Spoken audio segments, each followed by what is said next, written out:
Periodismo objetivo, responsable y equitativo. México acusa a Ecuador de cruzar líneas que no se deben cruzar. Esto es parte de los argumentos expuestos este martes 30 de abril por la defensa del gobierno mexicano en la audiencia en la Corte Internacional de Justicia. Vamos más allá de la noticia. Notimundo Estelar en FM Mundo con María del Carmen Álvarez.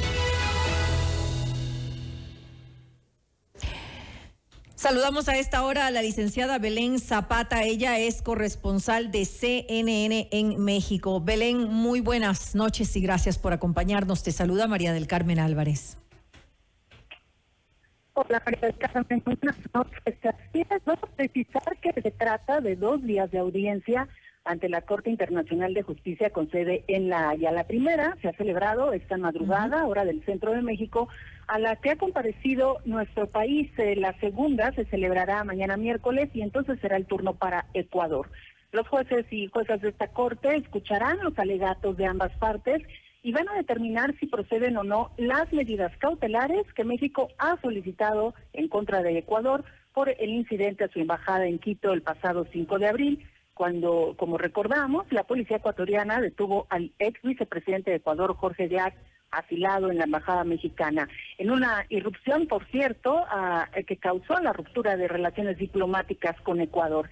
Alejandro Solorio Alcántara, consultor jurídico de la Secretaría de Relaciones Exteriores de México, fue el encargado de presentar hoy ante la Corte el contexto del caso y la solicitud de medidas provisionales, subrayando que no hay una justificación válida para la irrupción del 5 de abril. México ha solicitado a la Corte que el gobierno de Ecuador se abstenga de ingresar nuevamente sin permiso a la sede de la Embajada Mexicana y a las residencias privadas de los agentes diplomáticos que también, como recordamos, tuvieron que regresar a México súbitamente.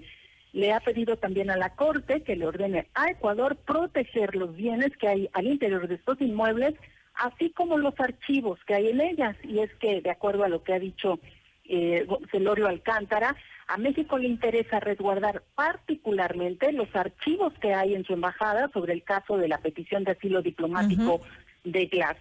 La Cancillería de Ecuador informó el lunes que ha presentado una nueva denuncia, una demanda en contra de México por haber recibido al ex vicepresidente, lo cual no ha visto con buenos ojos México. Sin embargo, reconoce que es una acción que de parte de la defensa ecuatoriana. María del Carmen, te comento por último que de acuerdo a lo que han dicho las autoridades mexicanas, lo que sigue es que en un par de semanas o poco más la Corte determine si se otorgan o no estas medidas cautelares y bajo qué alcance.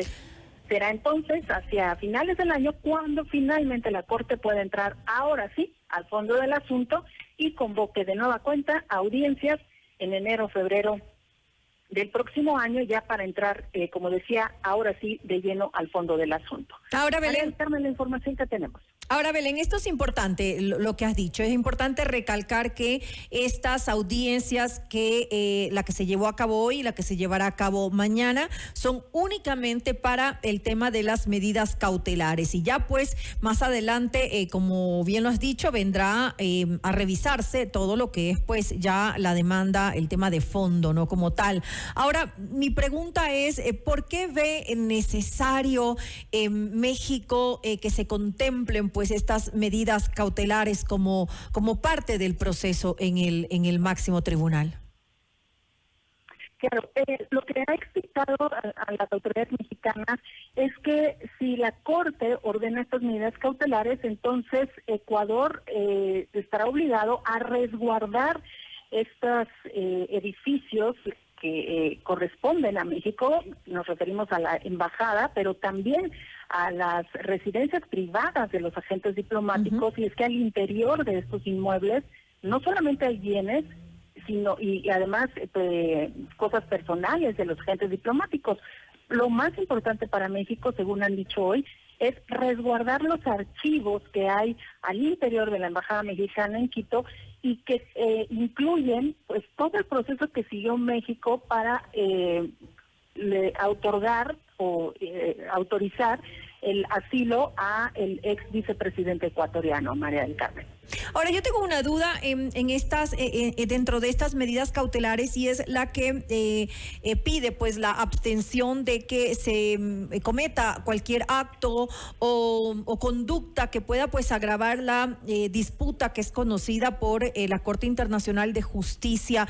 Esto pues tal vez se explicó con mayores detalles por parte de Alejandro Celorio.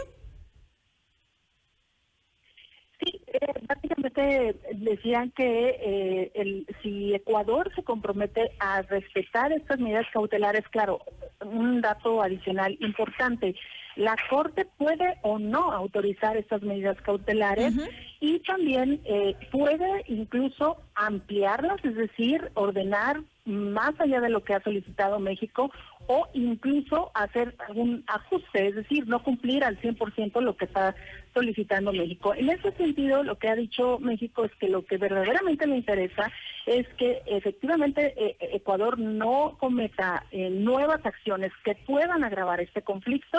Y número dos, que pues se resguarde todo lo que hay al interior de los edificios que corresponden a México.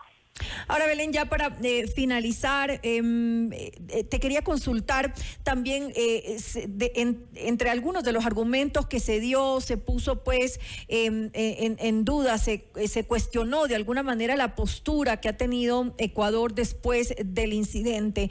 ¿Qué es lo que específicamente se cuestiona en este caso? Claro, lo que han cuestionado las autoridades mexicanas, esto en voz del propio asesor jurídico, es que Ecuador haya pues interpuesto nuevos recursos legales, específicamente la que presentó la demanda ante la misma Corte. Exacto, ante la Corte Internacional de Justicia, y que tiene que ver con pues el asilo que otorgó México al ex vicepresidente ecuatoriano. Lo que dice México es que llama poderosamente la atención que Ecuador haya reaccionado a este asilo que se gestionó desde diciembre de 2023, apenas ahora. Han dicho también que lo que ha molestado a México es que Ecuador haya reaccionado primero entrando a su embajada y luego recurriendo a una corte, lo cual, en opinión de México, debió haber sido a la inversa, primero haber emprendido una acción legal y luego, si no hubiera sido escuchado en tribunales, probablemente haber entonces tomado acciones más allá de una acción legal. Esto en realidad es lo que le ha preocupado y lo que le ha incomodado a México, principalmente esta nueva denuncia ante la Corte que ha interpuesto Ecuador. Ahora también conocemos que entre las cosas que los han incomodado es que de alguna manera aseguran que Ecuador no ha reconocido pues su obligación de no ingresar a la sede diplomática. Así es, esto lo ha dicho en reiteradas ocasiones el presidente Andrés Manuel López Obrador, porque más allá de que pudieran ofrecer o no una disculpa, que es lo que está esperando el gobierno mexicano, lo que ha enfatizado el presidente es que le interesa sentar un precedente para que un hecho como este no vuelva a repetirse en ningún lugar del mundo. Bueno, me quedo entonces con eso. Estaremos pues pendientes de lo que ocurre mañana. Ya lo hemos dicho, mañana pues le toca el turno a Ecuador de presentar sus alegatos con relación específica a esto, al tema de las medidas cautelares, cosa que tendrá que pues ser decidida por este tribunal en las próximas semanas. Nuevamente gracias a la licenciada Belén Zapata, corresponsal de CNN en México, por habernos acompañado en este espacio. A ustedes, gracias y muy buenas noches. Gracias. Noticias, entrevistas, análisis e información inmediata.